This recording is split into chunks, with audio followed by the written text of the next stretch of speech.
सुभान अल्लाह। दुआ भी क्या नायाब तोहफा अल्लाह ने हम बंदों को दिया है। अल्लाह से सबसे ज्यादा ताल्लुक दुआ से ही बनता है। दुआ करने के लिए जब इंसान अपने हाथ अल्लाह की बारगाह में उठाता है तो धीरे धीरे अल्लाह से बातचीत करना शुरू कर देता है।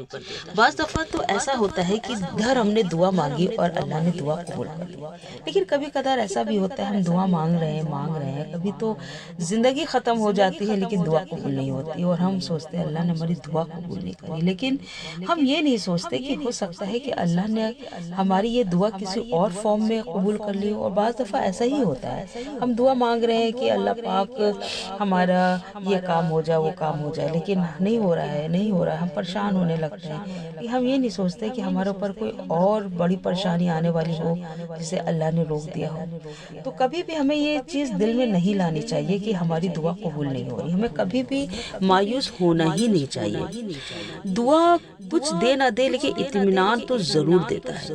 हर इंसान, अगर आप देखिए सोचिए कि जब भी आप अपनी अर्जी अल्लाह के ऑफिस में जमा कर देते हैं तो आपको इत्मीनान हो जाता है कि हाँ अब अल्लाह इस पे कार्रवाई करेगा और हमारी दुआ कबूल होगी।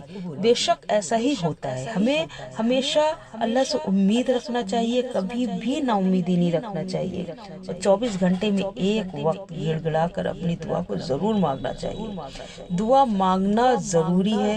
अल्लाह खुश होता है, अल्लाह को हया आती है कि जब अल्लाह की बारगाह में बंदा हाथ उठाए और अल्लाह उसे ना कबूल करे। ऐसा तो कभी होता ही नहीं है। अल्लाह ने कहा हमें हया आती है, अल्लाह जरूर दुआ कबूल करता है।